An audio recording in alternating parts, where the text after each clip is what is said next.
Sekali lagi, Yesus adalah penebus, tapi Ruth yang ditebus. Ya. Tapi kisah penebusan ada dalam cerita Ruth ini.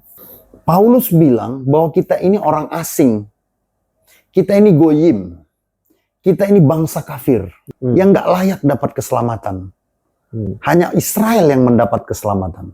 Ya. Tetapi kita yang jauh, katanya. Didekatkan oleh darah Kristus, didamaikan. Ya kan, kepada Allah. Oleh pengorbanan Yesus.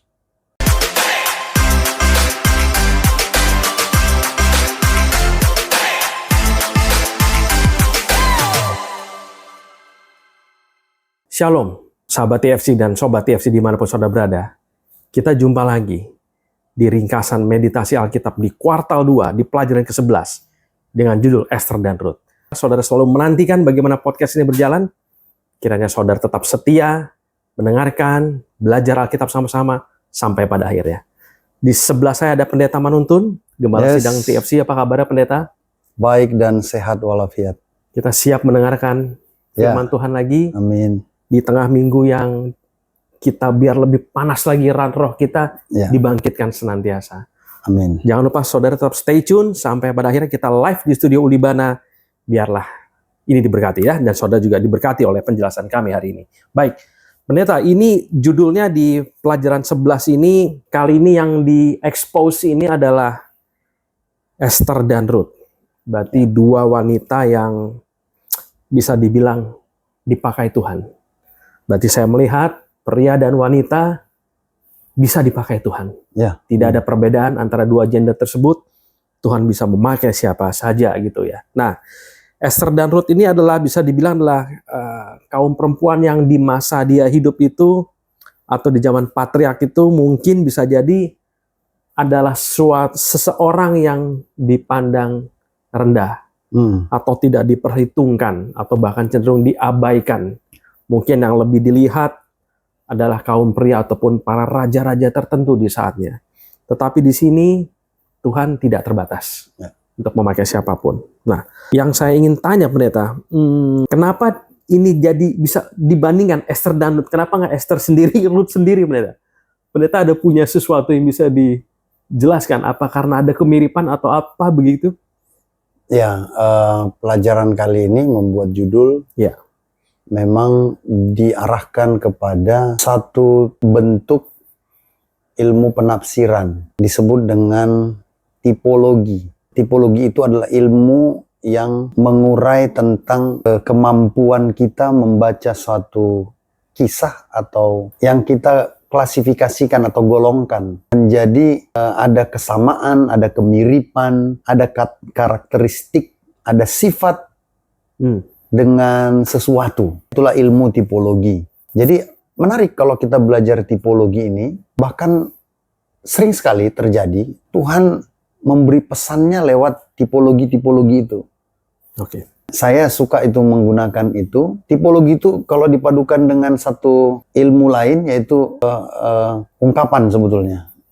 Ilmu ungkapan atau frasa itu alegori namanya. Jadi kita bisa mendapat pesan yang jauh lebih dalam, maknanya atau penerapannya bahkan. Gitu ya. Jadi contohnya selalu saya bilang bahwa Taurat itu adalah Sinai, ya kan? Iya, Guru Sinai. Itu ada karakteristik yang sama. Ketika kita membaca peristiwa-peristiwa yang datang dari Sinai, itu kita selalu melihat ada kedekatannya dengan sifat dan karakteristik hukum Taurat, misalnya. Ya. Sementara kalau kita compare dengan bukit yang lain seperti bukit Sion gitu ya, itu dekat dengan karakteristik atau sifat kasih karunia, peristiwa-peristiwa yang mengikutinya begitu. Nah sekarang kita mau lihat bahwa Yesus Kristus itu karakter dan sifat ya ada di dalam kedua orang ini, walaupun mereka perempuan ya. Nah ada sifat dan karakteristiknya khususnya dalam rangka penebusan. Rencana penebusan yang dibuatnya. Ada karakteristik Yesus dalam Esther dan Ruth. Nah itulah kita mau melihat tipologi Yesus di dalam kedua wanita ini. Begitu Baik, kira-kira. saya menangkap. Jadi saudara juga bisa menyimak tadi jawabannya. Iya. Jadi tipologi ini sama sekali bukan cocok logi, pendeta ya. Bukan. Sama Itu sekali. Jadi memang intinya itulah metode penafsiran untuk sesuatu yang akan datang yang kurang lebih atau mungkin bisa dibilang bayangan yang semakin nyata dengan Iya, Yesus Kristus. Dan spesifik tadi itu ternyata adalah mengenai penebusan lagi. Iya. Iya. Coba saya kasih contoh satu lagi ya. Contohnya nih ya. Yohanes Kekasih. Rasul ini sangat menarik bagi saya. Saya kagum dengan sifat dan karakteristiknya. Itu sebabnya bagi saya tulisannya adalah pengantar kita mau mengenal tentang Yesus Kristus. Ya. Jadi kitab Yohanes selalu saya jadikan kitab untuk mempelajari atau memperkenalkan Yesus pada mulanya. Nah, Yohanes ini kan salah satu dari 12 rasul. Yang menarik, dia yang paling muda. Ya kan? Oke. Dan dia punya kebiasaan itu ngelendot atau bersandar, leaning on bosom of Jesus, ya kan? Ya. Nah, Yohanes ini dia punya karakter yang sama dalam diri Benyamin. Siapa Benyamin? Salah satu dari 12 suku Israel. Dan Benyamin yang paling muda. Sama kan? Dan lucunya, menariknya itu dia juga disebut sebagai orang yang bersandar di bahu Yahweh. Ya kan, saya pernah kasih ayatnya itu. Dan kedua-duanya sama-sama disebut sebagai the beloved of the Lord. Gitu ya, dapat ya tipologi itu. Ya. Sama-sama punya klaim sebagai orang yang dikasihi Tuhan. Lalu sama-sama yang termuda dari 12 rasul. Sama-sama punya kebiasaan atau sebutan sebagai orang yang selalu bersandar di bahu Tuhan, gitu. Nah, sekarang kita mau lihat tuh karakteristik apa yang ada pada Esther dan Ruth. Seperti itu kira-kira. Oke, baik. Terima kasih pendeta. Artinya I am the beloved of the Lord yang pendeta sering sampaikan di gereja itu bukanlah suatu ungkapan, sekedar ungkapan. Itu memang harus jemaat dan kita ucapkan setiap hari, pendeta. Iya. Jadi we are the beloved of the Lord. Kita harus kesadaran mengenai hal itu ya. Oke, baik. Kita kembali lagi pendeta. Berarti kedua wanita ini yang Esther dan Ruth tadi menjadi tipologi penebus dan yang ditebus. Sangat berkaitan erat dengan Yesus Kristus nantinya, gitu ya. Nah, kedua figur ini pasti dia memiliki semacam nubuat untuk di masa yang akan datang gitu ya. Bahwa puncak nubuatan pasti kita sama tahu bahwa Yesus adalah korban penebusan orang beriman. Nah, Esther dan Ruth ini saya yakin juga ya bisa dibilang sama kayak kita sebagai manusia yang orang biasa, pendeta. Memiliki kelemahan gitu ya. Memiliki keterbatasan, mungkin ya nggak suci amat, pendeta. Sama seperti kita. Jadi hidupnya tidak lurus-lurus terus lah gitu ya. Pasti ada kalanya dia juga memiliki pergumulan dalam hidupnya. Nah, saya coba ke Esther ini, pendeta, lebih dulu ya. Itu ternyata dia diterjemahkan dari namanya apa, pendeta, sebenarnya? Ya, salah satu karakteristik Yesus ada pada diri Esther.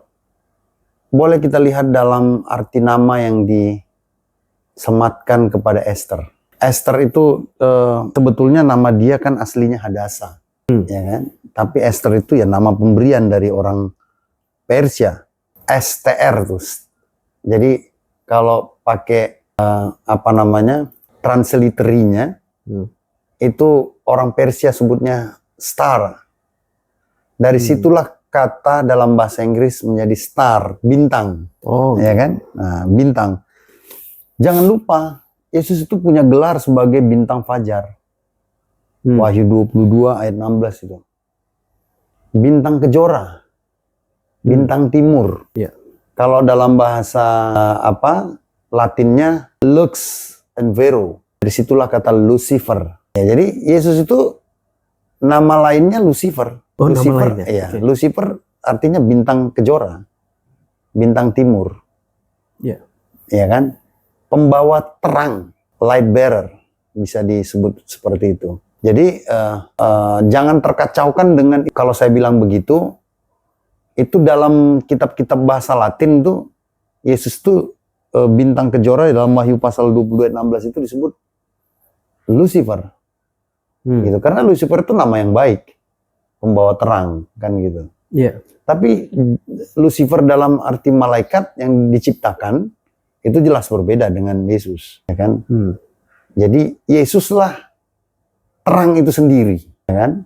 Yesus adalah sumber terang itu sendiri. Jadi sama kalau kita disebut, kalau Allah menyebut dirinya Allah, kita anak-anak Allah, bukan berarti kita adalah Allah, kan gitu.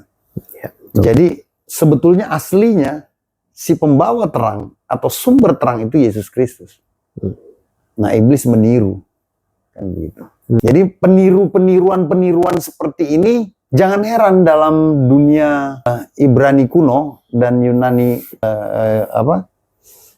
Yahudi kuno, itu hal yang biasa. Jadi kita tidak menerjemahkan sesuatu yang jahat atau yang dari setan itu hanya dengan hal-hal buruk. Oh, salah, kita akan terkecoh. Begitu ya. Setan juga punya emblem yang baik-baik, ya kan?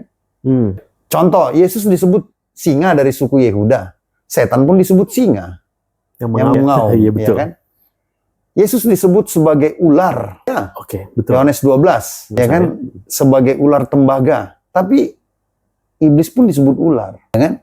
Jadi nggak semuanya yang buruk itu harus pakai emblem ataupun istilah yang buruk-buruk, enggak. Ya. Contoh, tanda Tuhan katanya ada di dahi dan di tangan kanan, ya kan? Itu dalam Ulangan pasal 6. Tapi tanda setan juga ada di dahi dan di tangan kanan. Antikris. Iya. Oke. Nah, jadi semuanya begitu. Jadi jangan terkecoh dengan hal-hal semacam itu, ya kan? Tadi sudah sebut singa ya. Ya. Yesus singa dari suku Yehuda. Setan singa yang mengaum. Betul. Kan begitu. Iya. Nah, jadi kembali lagi ya. Yesus disebut bintang, Esther juga disebut sebagai bintang, ya kan? Bintang yang menerangi. Dulu bintang ini kalau kita baca dalam Bilangan pasal 24. Yeah. Bintang kelahiran Yesus itu sebabnya kenapa orang Persia, nabi dari Persia yaitu Bileam, menubuatkan bahwa tanda kedatangan Mesias itu datang dari keturunan Daud. Bintang datang dari keturunan Daud, dia sebut. Nah, itu sebabnya orang Majus di Matius pasal 2, jangan heran mereka orang yang pertama mendapatkan Yesus ketika dilahirkan, juru selamat itu. Berarti orang Majus itu orang Persia, benar? Orang Persia. Majus itu dari kata magoi, magician. Oke. Itu dari Persia, orang-orang bijak, orang-orang yang suka menghitung waktu dan tanda alam. Itu kebijakan, hikmat mereka. Kalau sekarang disebutnya mereka dulu astrologi. Kalau sekarang itu disebut saintis, ilmuwan. Jadi mereka yang pertama, orang Israel yang mengklaim diri sebagai upil, umat pilihan, justru nggak menemukan malam kelahiran Yesus, malam yang kudus. Tapi justru orang Majus, ya kan? Iya. Kenapa? Karena mereka menghitung segala sesuatu tentang harapan yang ditulis dalam kitab para nabi. Mereka mungkin juga menghitungnya dari kitab Daniel. Daniel pasal 9 misalnya itu. Yang berbicara tentang 70 kali 7 masa. Yeah. Ditentukan pada bangsamu ya. Itu mereka cocokin semua. Ya orang-orang yang mencari itu bisa menghubungkan segala sesuatunya. Terintegrasi. Alam ini seperti kata matematikawan Pitagoras itu bisa dihitung dengan bilangan. Kalau sekarang itu seperti ilmu komputer algoritma lah. Oh iya. Ya kan jadi bisa tahu kalau kita mahir di situ, kita bisa menemukan banyak gejala-gejala alam yang membawa pesan khusus buat kita. Nah, demikian juga ini. Nah, kita masih tadi bicara star ya, bintang ya. Star, Nah, kita jadi melebar ke sana tapi iya benar. Maksud saya gini. Yesus itu bintang. Bintang jangan berpikir seperti kita hidup di abad sebelum pencerahan ya. Bintang kita pikir kecil, oh enggak. Bintang itulah matahari. Bintang itulah supernova. Kalau dalam ilmu astronomi ya, itu ya ratusan kali lipat besarnya daripada bumi ini. Bintang itulah matahari. Itu sebabnya Yesus itu pun matahari kebenaran. Iya. yang menyinari setiap Surya orang. kebenaran gitu ya. ya. Demikian juga dengan hidup Esther. Memang nggak salah. Saya percaya Tuhan sendiri yang memberikan ilham kepada Raja Persia atau di istana Persia, memberi nama kepada Esther sebagai bintang. Bukan hanya karena terpesona oleh kecantikannya, pesonanya. Ya. Ya seperti para artis kita katakan apa namanya? Bintang ya, apa? Iya, iya. Tapi memang secara karakteristik Esther layak disebut sebagai bintang. Sifat dan bukan hanya perawakannya, tapi sifat dan perbuatannya serta terutama hati nuraninya nanti kita lihat. Dia layak disebut sebagai bintang. Seperti Yesus. Berarti secara fisik dia ini oke, cantik lah gitu. Oh, pendeta. cantik. Pasti Cantik ya. sekali. Oke. Cantik sekali. Nama juga starnya pusat perhatian lah gitu ya. Oke, menjadi bintang. Jadi mirip sekali dengan tipologi Yesus Kristus tadi ya. Di Wahyu 2 ayat 16 gitu ya. Ya, betul. Nah pendeta, yang kita tahu dia ini kan pada akhirnya Esther menjadi raja pada akhirnya. Tapi dia ternyata ketika menghadap Raja Persia itu dia lebih dicintai dibanding perempuan. Jadi punya kelebihan lah. Nah, mungkin kita lihat karakteristik kedua tipologi dari Esther ini. Jadi Esther ini kan memenangkan kontes tuh. Iya. Udah tahu ceritanya ya? Iya, kontes. Jadi Ratu Wasti, itulah istri raja permaisurinya, yang juga cantik sekali ya. Saya nggak bisa membayangkannya. Sampai raja itu suka ketika bertemu dengan para bangsawan dan lain. Ya, dulu para bangsawan begitu, hidup dalam kepelesiran, minum, suka menonton hal-hal yang menarik hati dan memuaskan hasrat mereka. Lalu raja ingin memamerkan kecantikan Ratu Wasti, kan itu ceritanya.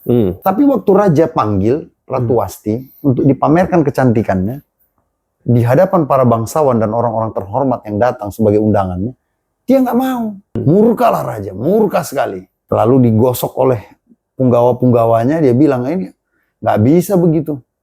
Harus diganti nih. Oh, ratunya raja kan. Oke, setuju dia. Dengan nasihat para punggawanya bilang, carilah semua yang ada di benteng Susan. Ya kan? Kan orang Israel juga termasuk di sana sebagai budak. Ya kan? Nah, salah satunya masuklah. Dicarilah yang paling cantik dari semua orang Persia.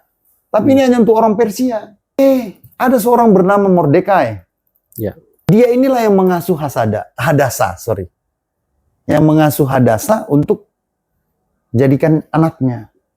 Ini rupanya sudah dilahirkan cantik sekali. Ya kan? Jadi, dia sodorkan itu. Coba kamu ikut kontes itu gitu. Ikutlah dia. Kontes itu. Dan dia masuk kualifikasi sebagai yang paling cantik. Tapi dia bilang, jangan kasih tahu kalau kamu orang Yahudi gitu. Betul. Dari kasih tahu. Nah, kontes itu sebenar-benarnya ya, dari penggalian sejarah dan antropologi, itu kontes untuk memuaskan hasrat seksual raja sebetulnya. Gitu. Ya, kita nggak bisa membayangkan, tapi itulah informasinya. Dan Hadasa memenangkan itu. Memenangkan juara satu berarti ya? Juara satu. Itu sebabnya dikatakan bahwa dialah yang paling menarik perhatian raja. Entah mungkin raja terpuaskan atau karena juga Esther ini perawakannya baik, karakternya baik, kan? Ya tentu kita aja, ya kita yang nggak siapa ini lebih suka perempuan yang lembut dan baik daripada perempuan yang cantik tapi cerewet dan arogan gitu ya. Nah, secara karakter Esther ini benar menarik perhatian raja. Gitu.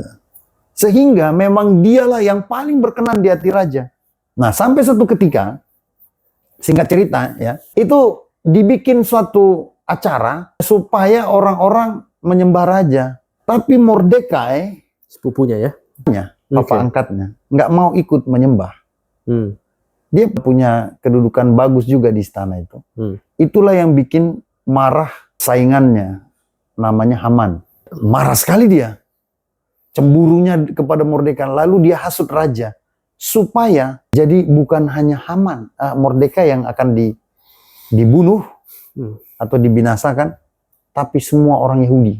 Karena Haman ini diketahui orang Yahudi. Nah, saat itu sudah dekret raja itu sudah jadi.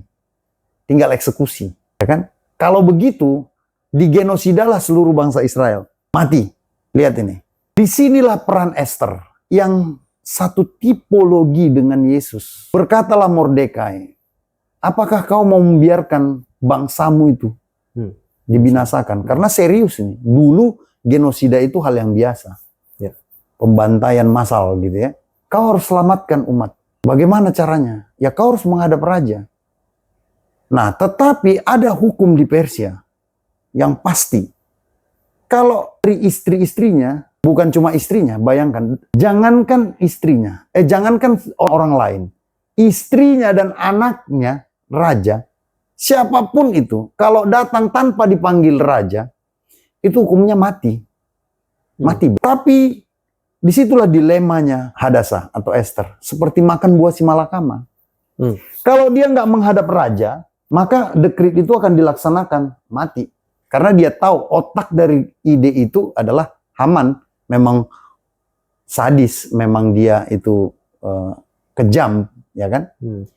Tapi kalau dia pergi nanti menghadap, dia yang mati, dibunuh karena melanggar larangan, kan gitu. Itulah sebabnya keluarlah kata-kata Esther bilang, kalaupun aku harus mati, dia siap melanggar hukum, dia siap dibunuh, mati atas dasar hukum Persia. Bayangkan itu. Demi menyelamatkan bangsanya. Coba. Tipe siapa itu? Tipe Yesus. Ya. Dia siap mati atas dasar hukum Taurat. Kan? Demi cintanya, demi kasih karunia-Nya kepada umat manusia. Kalau Esther kepada bangsa Yahudi, tapi kalau Yesus kepada seluruh umat manusia. Yes. Ya kan? Di situ. Dan, nah, tipologi itu udah kena kan? Esther memberanikan diri. Lalu dia minta, berdoa dan berpuasalah kalian semua.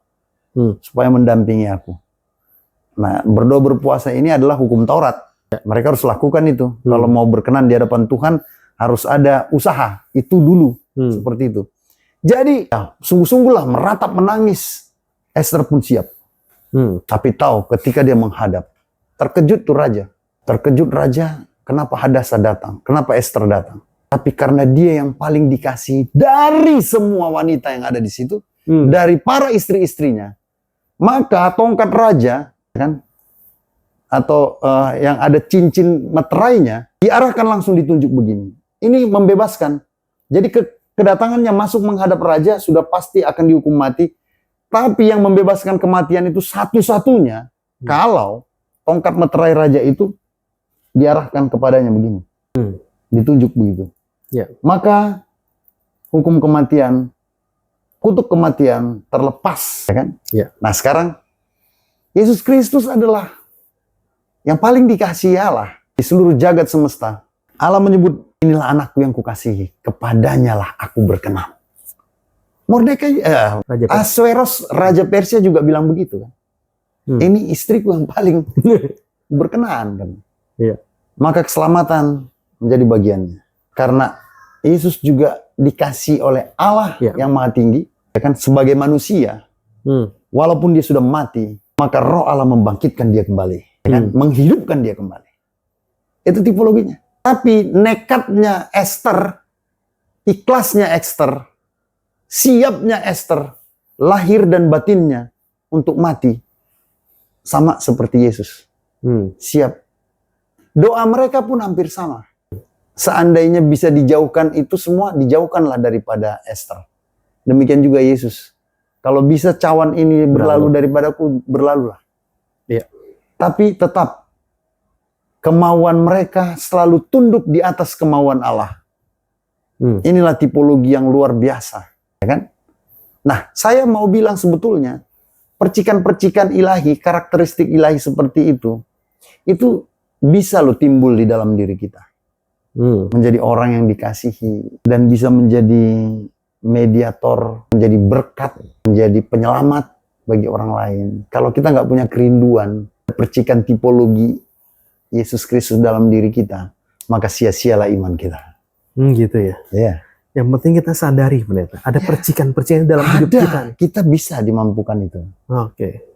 Dalam kapasitas kita, dalam ruang dan waktu milik kita, dalam situasi dan kondisi milik kita bisa memanifestasikan percikan ilahi di dalam diri kita untuk menjadi berkat bagi banyak orang, untuk keselamatan, untuk kesembuhan, untuk pemulihan, untuk kelepasan. Itu bisa. Gitu. Jadi luar biasa pendeta pembelajaran mengenai Esther ini. Ya.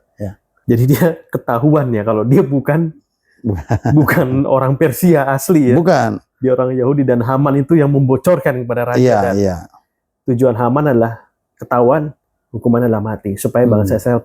Saya paham maksudnya. Nah, Haman ini adalah tipologi dari setan itu sendiri, ya kan? Iya. Bukankah setan juga menghasut? Bukankah setan juga menyampaikan fitnah? Bukankah setan juga memutarbalikkan fakta yang benar? Bukankah setan juga menginginkan kebinasaan? Maka percikan divinity of Satan, keilahian setan. Jadi itu ada pada diri Haman. Makanya siapa yang menginspire kita, yang menginspirasi kita? Kita bisa munculkan itu dalam hidup kita, ya kan? Kita pun bisa memanifestasikan percikan setan di dalam diri kita, ya kan? Seperti halnya Haman. Kan gitu. Tapi, dan lihatlah, Haman akhirnya memakan buah yang ditanamnya sendiri. Kan gitu, memakan buah pohon yang ditanamnya sendiri. Gantungan disediakan buat Mordekai, tapi gantungan itu memakan dirinya sendiri. Senjata makan tuh. Gitu.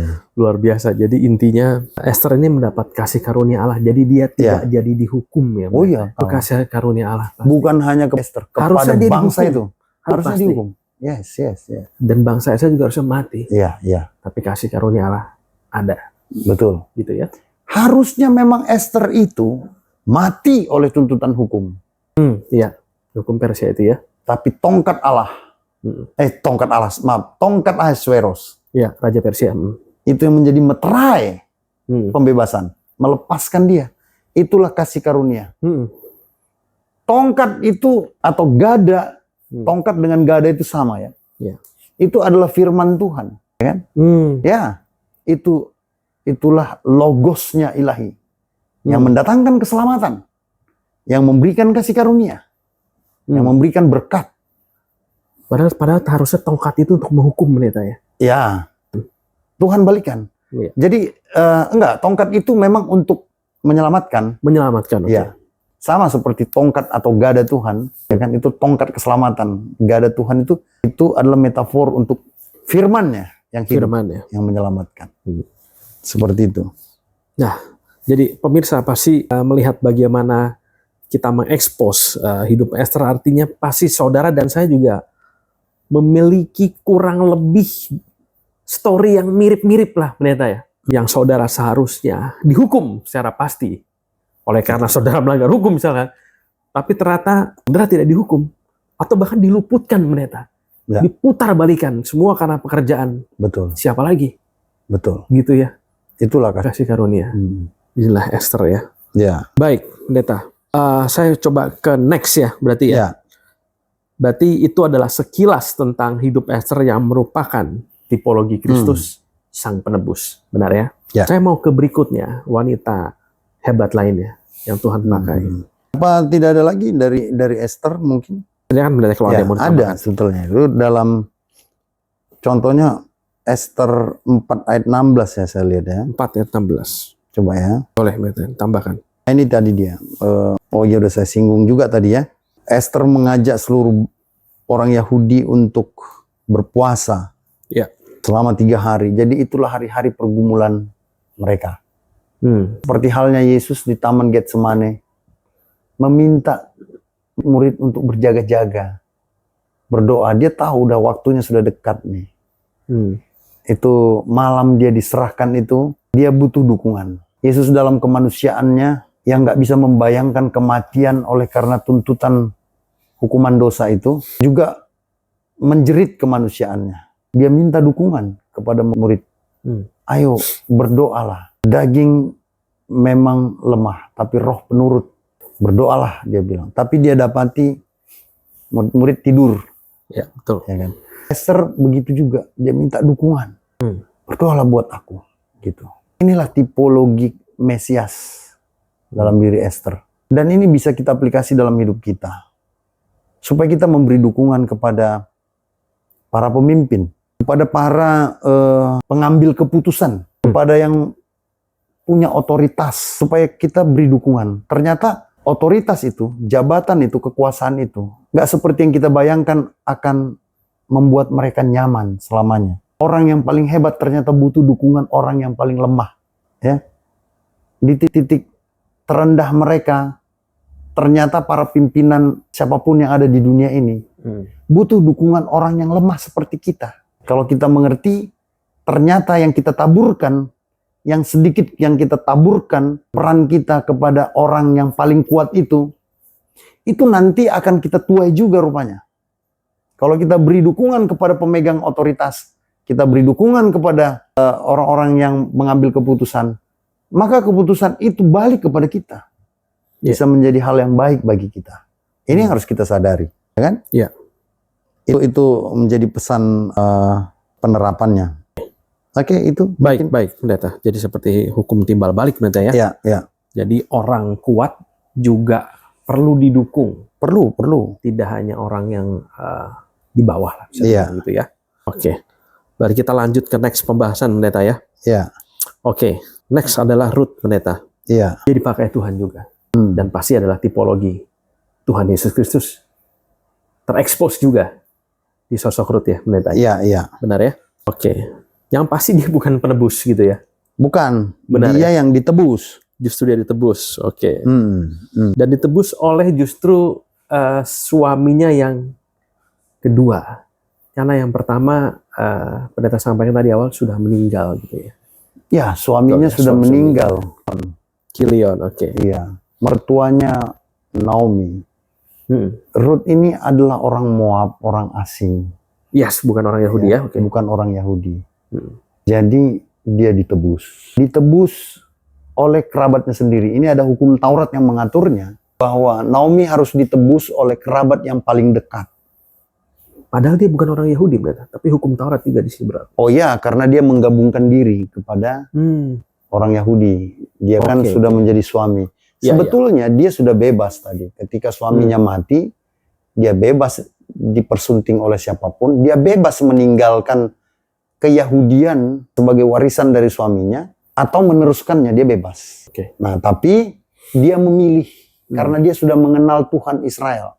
Itu dia nyatakan kepada mertuanya Naomi. Ya. Dia akan bilang apa yang kau sembah ku sembah gitu. Nah, jadi dia ikutin Naomi. Jadi tapi ternyata hukum Taurat katakan bahwa memang harus ditebus oleh kerabat yang paling dekat. Boaz sendiri bukan orang yang paling dekat. Masih ada lagi yang lebih dekat. Tapi ketika dia ikut dalam memanen jelai waktu itu, mendapat kasih karunia dia oleh oleh anak buahnya Boaz, kan? Jadi dia sengaja ditinggalin bulir jelai itu supaya dia dapat banyak.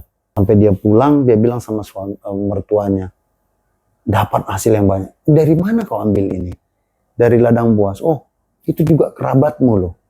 Dia layak menebus engkau. Nah gitulah, berharaplah. Nah ternyata memang benar, Boaz pun menaruh perhatian, ya kan? Boaz menaruh perhatian, dia lihat parasnya elok, tapi perawakannya jauh lebih baik, ya kan? Itu dia akhirnya memberi perhatian khusus lah kepada Ruth. Sampai akhirnya Ruth yang meminta, tebuslah gitu ya. Oke, tapi Boaz bilang, akan kutebus kamu. Tapi biarlah dulu orang terdekatmu. Nah, ketika dia minta orang terdekat lagi menebus, kalau tidak dia mau terima, maka aku yang menebusmu. Nah, ternyata orang itu tidak mau terima, tidak mau menebus, maka Boaz yang menebus. Nah, Naomi ini orang asing. Ruth ini orang asing maksud saya. Iya, orang Moab. Apa yang mau kita ambil dari tipologi Yesus? Sekali lagi, Yesus adalah penebus, tapi Ruth yang ditebus. Ya. Tapi kisah penebusan ada dalam cerita Ruth ini. Paulus bilang bahwa kita ini orang asing, kita ini goyim, kita ini bangsa kafir, Yes. ya kan? Yang nggak layak dapat keselamatan. Hanya Israel yang mendapat keselamatan. Ya. Tetapi kita yang jauh, katanya, didekatkan oleh darah Kristus, didamaikan, ya kan, kepada Allah oleh pengorbanan Yesus. Jadi walaupun kita orang asing, kita ditebus, bukan menjadi orang asing, tapi menjadi anak. Kita akhirnya menjadi Israel juga, tapi Israel dalam spiritual, dalam rohani. Ya. Nah, inilah yang terjadi pada Naomi. Naomi itu sudah menjadi orang asing sebetulnya setelah Kilion suaminya meninggal. Keyahudiannya sudah otomatis lepas. Tapi barang siapa yang mau bergabung dengan kumpulan umat Tuhan, ya dia tetap akan diperlakukan seperti umat Tuhan. Begitu. Nah, jadi keterasingan Yon menjadi tema sentral tentang sikap dan perilaku dari para bapa di zaman dulu. Semua orang asing nggak dianggap. Kalau orang asing datang beribadah kepada Tuhan, dia di stage keempat yang paling jauh. Dia di paling jauh. Tidak dapat Nggak privilege dianggap, nggak dapat apa-apa. Mereka hanya menerima. Tapi orang asing yang ditebus, bayangkan. Bagaimana perasaan orang asing yang ditebus? Tentu dia akan lebih bersuka cita daripada orang pilihan. Betul nggak? Iya. Karena dia sudah menerima takdir sebetulnya. Aku nggak dianggap gitu. Tapi tiba-tiba diperlakukan seperti bangsa sendiri. Bangsa pilihan. Kan? Itulah sebabnya perempuan di Sidon, di perbatasan Sidon dan Tirus, itu perempuan Kanaan itu. Apa nggak berbunga hatinya ketika berjumpa dengan Yesus? Murid-murid terjebak dengan ideologi hukum Taurat pada waktu itu. Menjauhkan perempuan ini dari permohonan-permohonannya kepada Yesus. Meremehkan, mereka mengejek, mereka sengaja menolak perempuan ini. Perempuan ini datang dengan penderitaan yang luar biasa, membawa anaknya yang kerasukan setan atau ayan. Ya. Tapi ditolak. Yesus sengaja memakai pikiran, tapi sengaja untuk membuktikan bahwa wanita ini, sekalipun kafir, sekalipun goyim, sekalipun bangsa asing, imannya jauh lebih hebat daripada kalian. Yesus sengaja di awal ikut-ikutan mendisdain. Disdain artinya meremehkan, mengejek, membuli wanita ini. Dia bilang gak pantas memberikan roti kepada anjing, ya kan? Tapi wanita itu bilang, gak apa-apa, sisa. Kalau kita makan roti, gak semuanya roti itu bisa kita makan. Ada serpihan-serpihan yang terlepas dari tangan kita atau dari gigitan kita dan jatuh itu di meja, di bawah meja, kan? Biarlah, memang biarlah aku anjing itu makan hanya dari serpihan yang jatuh di bawah meja. Bayangkan, sengaja Yesus hina dia. Tapi Yesus mau pamer, dia orang asing. Tapi coba lihat, sekalipun dia dihina, sekalipun dibuat tembok sebesar dan sekuat apapun untuk menghalangi dia dari kasihku, dia tetap datang. Dia tetap merasa dicintai. Dia tetap percaya kasih karuniaku melampaui semua batasan. Melampaui semua penilaian-penilaian yang paling rendah sekalipun. Itu sebabnya Yesus melepas satu berkat yang tidak pernah dia lepas kepada orang Israel. Tahu nggak dia bilang apa? Apa itu? Tidak ada iman sebesar ini yang pernah kujumpai di antara orang Israel. Itu kan mengerikan kata itu. Iya. Di situ ada saudaranya yang mendengar. Di situ ada keluarganya. Di situ ada muridnya. Di situ ada bangsanya. Masa iya tidak ada dari Israel satupun? Bahkan dari saudaranya, bahkan dari keluarganya, bahkan dari muridnya. Iya, itu realita. Adakah yang setangguh karakter wanita ini? Dia yang diasingkan karena dia memang orang asing. Dia yang dikafirkan karena memang dia orang kafir. Tapi lihat, Allah boleh berbangga, pamer, membuat dunia menjadi pentas panggung pertunjukan iman yang luar biasa. Tidak ada lagi big faith yang bisa kutemui di bumi Israel lebih daripada wanita ini. Luar biasa. Itu sebabnya kenapa orang yang terbelakang menjadi terkemuka atau terdepan. Dan orang terdepan menjadi terbelakang begitu. Nah ini. Jadi kisah kasih penebusan itu ada dalam kisah Rut itu. Dia orang asing tapi ditebus oleh Boas. Dan lihat, Rut dipakaikan pakaian pengantin. Apa artinya? Bukan hanya ditebus dari kemiskinannya, tapi ternyata dia ditebus juga sebagai istri. Dinikahi, betul. Bukankah ini kisah kasih penebusan? Yes. Yesus Kristus nanti ketika kembali ke dalam hakikatnya yang sejati, dia akan disebut sebagai mempelai laki-laki. Dan semua orang percaya, orang beriman disebut sebagai mempelai perempuan. Mempelai perempuan. Lihat itu. Ya. Boas nggak hanya menebus dia dari kemiskinannya, tapi menebusnya bahkan hidupnya menjadi istrinya. Boas menebus Rut dari kemiskinan. Itu juga ada kisah kasih penebusan. Apa itu? Bukan hanya Rut yang disebut sebagai miskin dan melarat, tapi orang Kristen hari ini miskin, buta, dan telanjang. Kan? Makanya Yesus tawarkan, untuk kemiskinanmu kamu harus beli emas. Untuk kebutaanmu beli salap. Untuk ketelanjanganmu beli pakaian. Semua itu adalah kasih karunia Allah. Rut ditebus, diberikan semua kekayaan kepadanya. Kan? Dari yang miskin malang, diberikan, diimputed, ditambahkan, dibuat seakan-akan dia yang miskin, tapi menjadi kaya. Seakan-akan dia orang kaya. Karena diperkaya oleh Boas. Demikian juga kita. Kita ini miskin, buta, dan telanjang. Kita dilayakkan menjadi melihat. Kita jadi berpakaian, kita jadi ini. Karena diimputed, ditambahkan, dihisapkan, dipakaikan pakaian kebenaran. Diberikan kita emas murni, yaitu iman. Emas itu adalah iman. Iman Kristus itu. Seakan-akan kita beriman. Padahal tidak. Iman Kristus yang kita pinjam. Yang dipakaikan kepada kita. Supaya kita dianggap menjadi orang benar. Itulah sebabnya kita dibenarkan. Yeah. Kita ini bukan orang benar. Kita ini bukan orang baik. Kita orang bersalah. Kita orang jahat. Tapi kita pakai kebenaran Kristus. Kita pakai kebaikan Yesus. Dipakaikan kepada kita. Dan kita layak. Semua ini kasih karunia. Amin. Bahkan yang lebih dari itu sekali lagi. Kita dinikahi. Adakah intimasi yang lebih dalam lagi dari seluruh hubungan selain daripada hubungan suami istri? Nggak ada lagi. Di sini luar dan dalam sudah terbuka semuanya. Itu sebabnya orang-orang yang ditebus bukan hanya mengerti secara intelektual tentang Allah, tapi sudah menyatu di kedalamannya, di batin dan jiwanya. Itulah. Jadi dia berbicara bukan lagi dengan ilmu pengetahuan, tapi dengan rohnya. Intim, melekat, udah nggak ada lagi batasan. Itulah orang yang ditebus. Harus di sini. Ini puncak hubungan. Puncak hubungan dari semua hubungan yang ada di alam semesta ini adalah suami istri. Di situ segala kenikmatan ada. Kita akan menjadi satu dengan yang ilahi. Seperti itu ya. Oke, luar biasa. Jadi kisah Rut ini juga tidak kalah menarik dari kisah Esther, pendeta ya. Ya. Jadi dia sebenarnya adalah orang asing. Sama seperti kita, pendeta. Non-Yahudi gitu ya. Orang kafir lah sebutannya.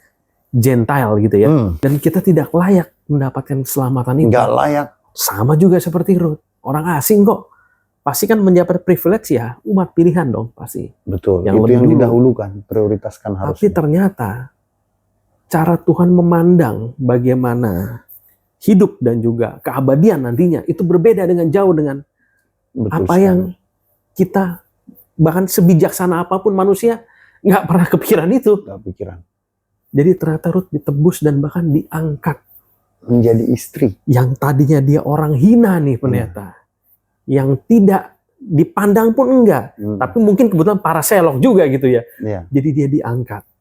Dan dia ditebus. Ini berapa tipologi Yesus kuat. Betul. Juga sekali di sini pendeta.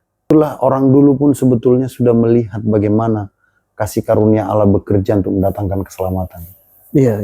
Jadi kalau ada yang menyangkal misiologi Yesus untuk menyelamatkan manusia, itu sudah keterlaluan. Kenapa?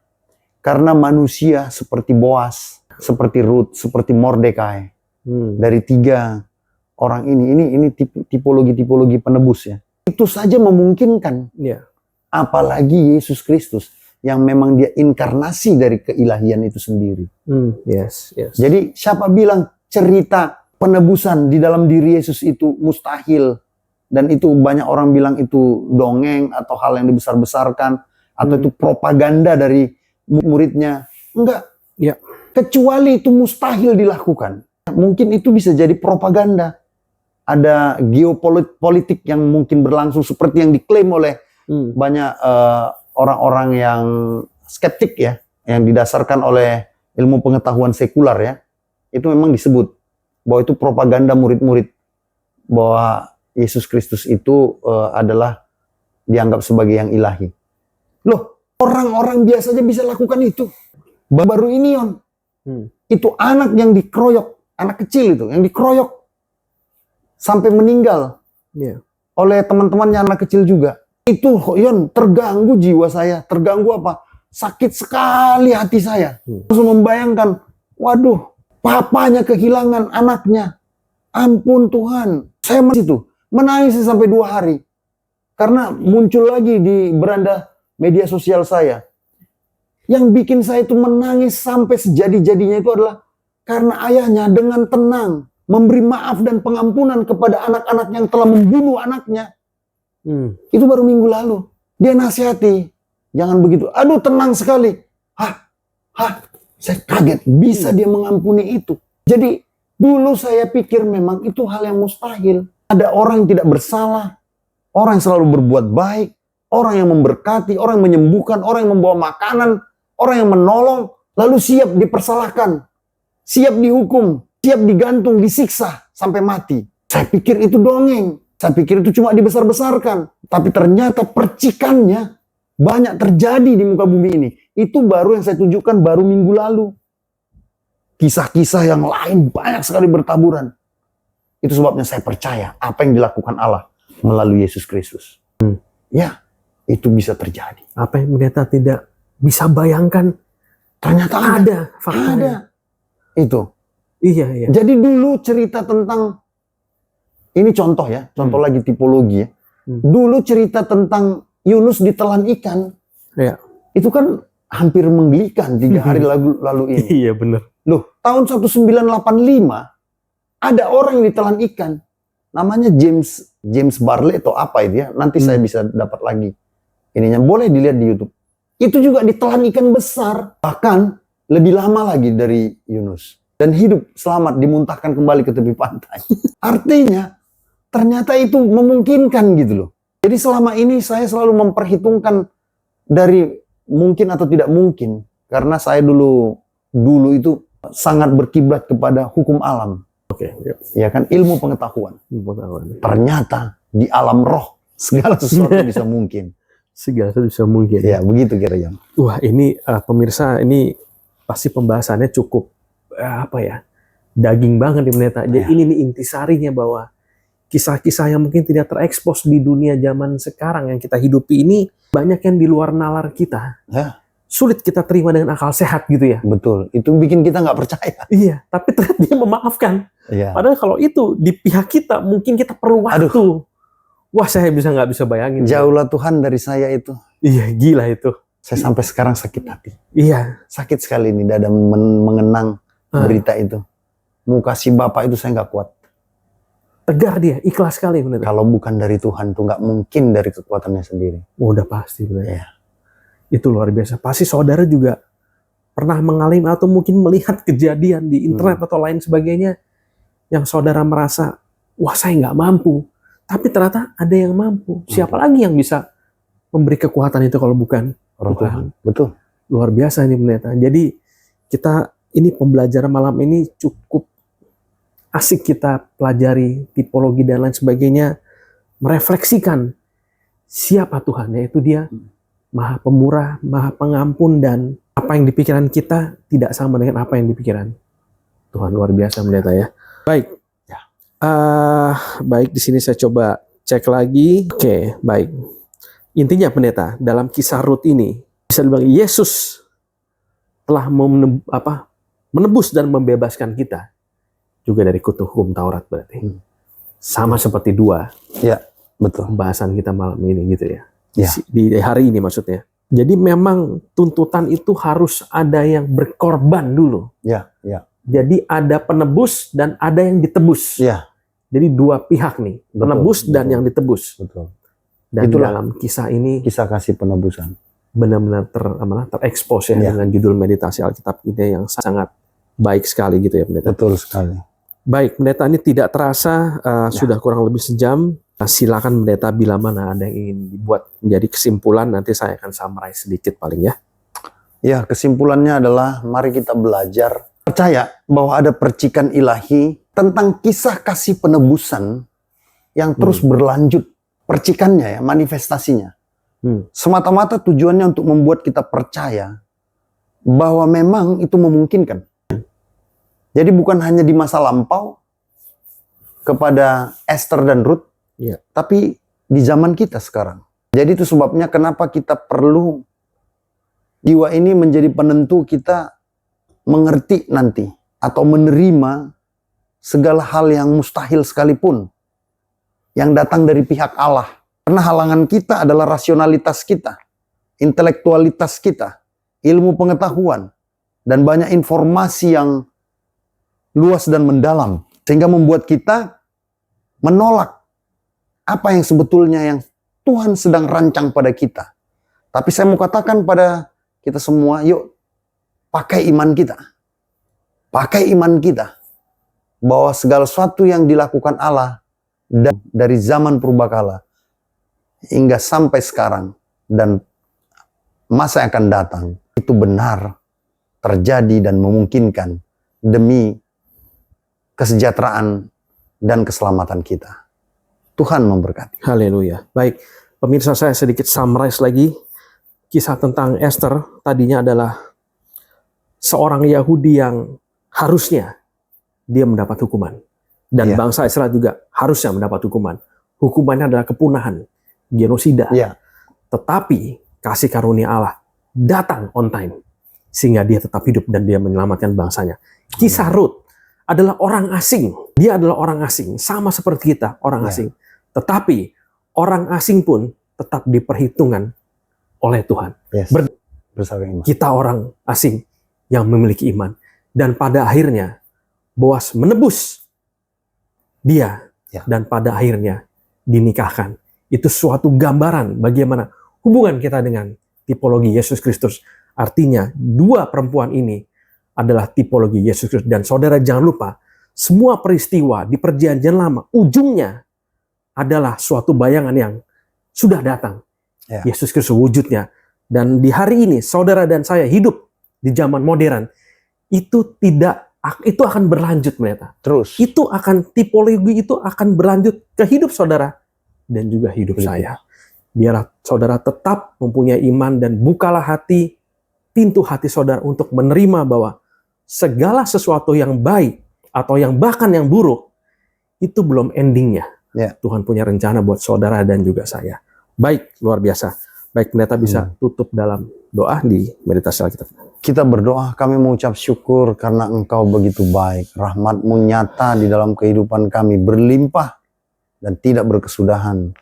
Hari ini kami belajar dari Esther dan Ruth sebagai tipologi penebus dan tipologi yang ditebus. Biarlah Tuhan ini kami imani dan iman kami bekerja untuk mendatangkan kualitas kehidupan yang terbaik. Sehingga kami menjadi pohon-pohon kehidupan yang berbuah lebat. Dan lebih dari itu, kami berharap dan beriman untuk kehidupan yang kekal. Oleh kasih karunia Allah, kami akan diselamatkan dan kami akan menerima kehidupan yang melampaui akal dan pikiran kami. Bahagia selamanya tanpa batas. Diberkatilah kami semua, diberkatilah semua yang menonton video ini. Kiranya kasih karunia Tuhan menjadi bagian kita dari hari ini sampai selama-lamanya. Di dalam nama Yesus kami mengucap syukur. Amin, haleluya. Amin, haleluya. Baik saudara, jangan lupa apabila saudara ingin didoakan, ingin konseling, belajar Alkitab lebih lagi, dan bahkan ingin dikunjungi oleh pendeta Manutun, saudara bisa chat ke nomor WA yang ada di layar kaca saudara. Sampai jumpa, tonton video kami selanjutnya di minggu depan, dan sebarkanlah video ini sebanyak-banyaknya, biarlah ini menjadi berkat buat saudara, keluarga saudara, dan relasi saudara. Sampai jumpa dan Tuhan memberkati. Shalom. Amin.